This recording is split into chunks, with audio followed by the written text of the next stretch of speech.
Years में questions देखने को मिले और व्यापम के और भी अन्य एग्जाम्स होते हैं जिनमें कंप्यूटर के क्वेश्चंस आते हैं। रेलवे एसएससी एग्जाम्स में भी कंप्यूटर के क्वेश्चंस आते हैं।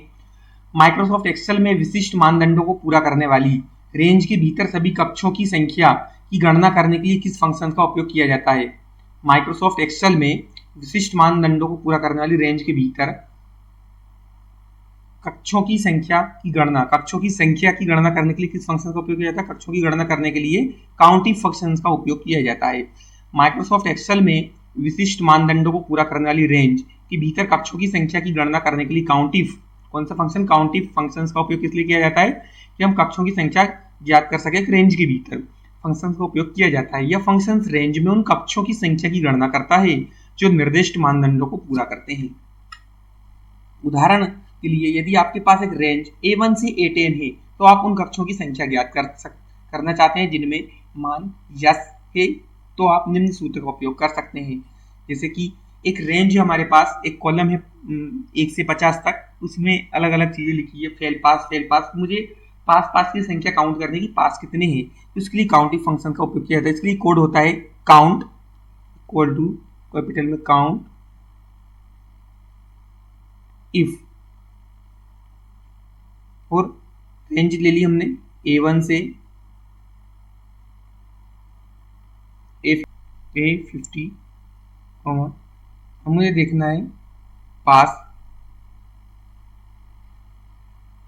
और ब्रैकेट क्लोज। जैसे मैं इंटर प्रेस करूंगा तो मुझे एक रेंज दिखा देगा कि count if A1 to A5 A50, और इसमें पास कितने हैं उनको काउंट करके हमको दिखा देगा। ये तो एक रेंज में कक्षों की संख्या ज्ञात करने के लिए इसका उपयोग किया जाता है। यह सूत्र उन कक्षों की संख्या की गणना करेगा जिसमें आपने मान यस लिखा है। काउंटिव फंक्शंस का सिंटेक्स कोड काउंटिव रेंज क्राइटेरिया है। रेंज वह रेंज जिसमें आप गणना करना चाहते हैं। मानदंड या वह मानदंड है जिसे कक्षों को पूरा करना चाहिए। काउंटिव फंक्शंस का उपयोग करने के लिए अन्य उदाहरण, यदि आप उन कक्षों की संख्या ज्ञात करना चाहते हैं जिनमें मान 10 से अधिक है तो आप निम्न सूत्र का प्रयोग कर सकते हैं। जैसे इसके लिए कोड है count if equal to count if A1 से A10 के बीच में मुझे वैल्यू चाहिए ग्रेटर देन 10 से बड़ी वैल्यू चाहिए, तो इस प्रकार से मैं सूत्र इसके लिए लगा सकता हूँ काउंटिव फंक्शन का। यदि आप उन कक्षों की संख्या ज्ञात करना चाहते हैं जिनमें मान A से बड़ा है तो आप निम्न सूत्र का प्रयोग कर सकते हैं।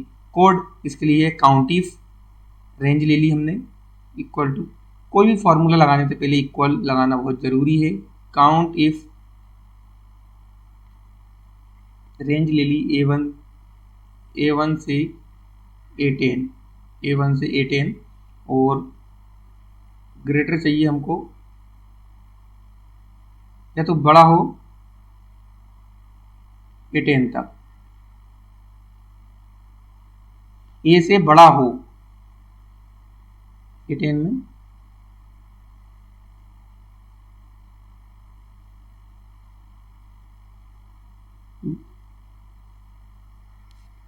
A10, तो ये 10 से बड़ी वैल्यू जितनी भी उनको दिखाएगा। काउंटिंग फंक्शंस का उपयोग उन कक्षों की संख्या की गणना करने के लिए उपयोगी है जो एक विशिष्ट मानदंड को पूरा करते हैं, जैसे कि किसी मान के प्रकट होने की संख्या या कुछ शर्तों को पूरा करने वाले कक्षों की संख्या, या किसी डाटा सेट में विशिष्ट शर्तों को पूरा करने वाले कक्षों की संख्या को आसानी से गिनने की अनुमति देता है, जो कि एक्सेल में डेटा विश्लेषण के लिए आवश्यक है। क्वेश्चन नंबर 42 है हमारा, माइक्रोसॉफ्ट पावर पॉइंट में कौन सी सुविधा प्रस्तुतकर्ता को अपने प्रेजेंटेशन नोट्स देखने की अनुमति देती है जबकि दर्शक केवल स्लाइड्स देखते हैं? दर्शक तो केवल स्लाइड्स देखते हैं, लेकिन माइक्रोसॉफ्ट पावर पॉइंट में कौन सी सुविधा प्रस्तुतकर्ता को अपनी प्रेजेंटेशन नोट्स देखने की अनुमति देती है? तो प्रेजेंटेशन नोट्स देखने की अनुमति कौन देता है? प्रस्तुतकर्ता को प्रेजेंटर व्यू, प्रस्तुतकर्ता दृश्य presenter view. Microsoft power point में प्रस्तुतकर्ता व्यू दृश्य या प्रेजेंटर व्यू एक सुविधा प्रस्तुतकर्ता को अपने नोट्स देखने की अनुमति देती है, जबकि दर्शक को केवल स्लाइड्स देखते हैं। इस सुविधा के साथ प्रस्तुतकर्ता को मुख्य स्क्रीन पर स्लाइड्स और अगली स्लाइड्स का पूर्वावलोकन दिखाई देता है और साथ ही प्रत्येक स्लाइड्स के लिए नोट्स भी दिखाई देते हैं। प्रेजेंटर व्यू, ये एक व्यू होता है जिसमें जो प्रस्तुतकर्ता होता है वो क्या करता है कि अगली स्लाइड्स को भी पहले ही देख लेता है, उससे संबंधित जो भी नोट्स है उनको भी वो देख लेता है। Presenter view.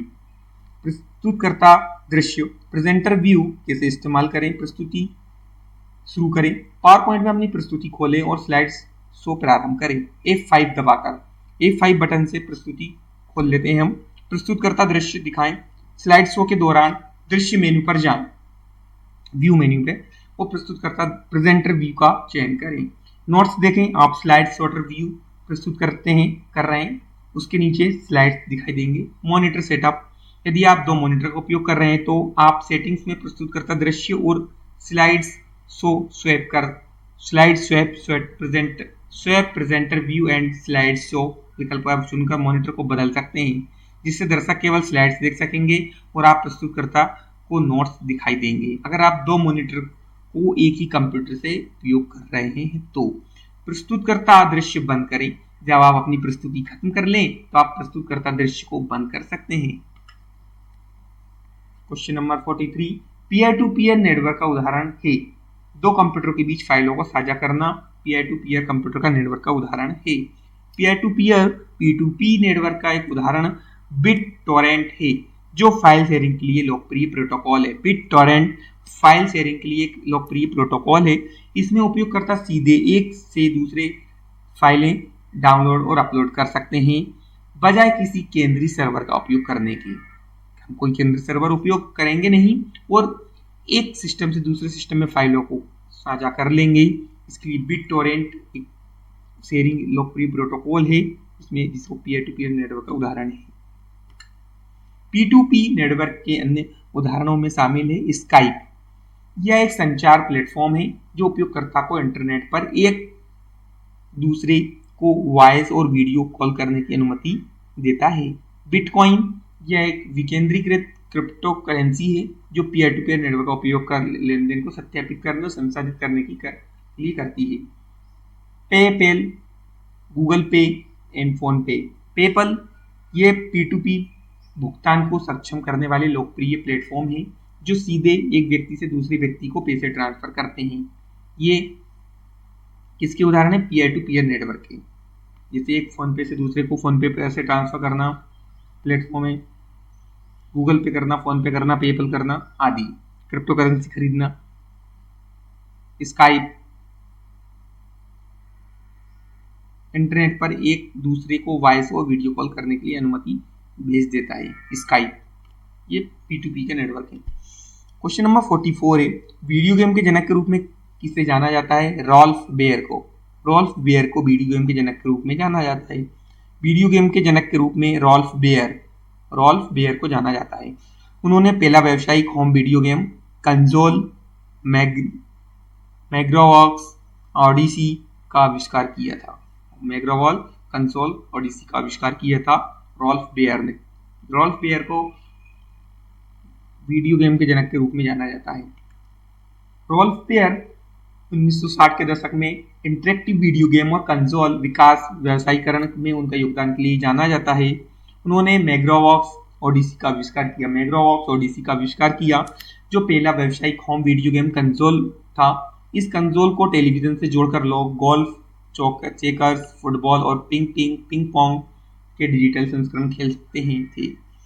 रॉल्फ बेयर को वीडियो गेम उद्योग के जनक के रूप में जाना जाता है क्योंकि उन्होंने पहला व्यावसायिक होम वीडियो गेम कंसोल विकसित किया था।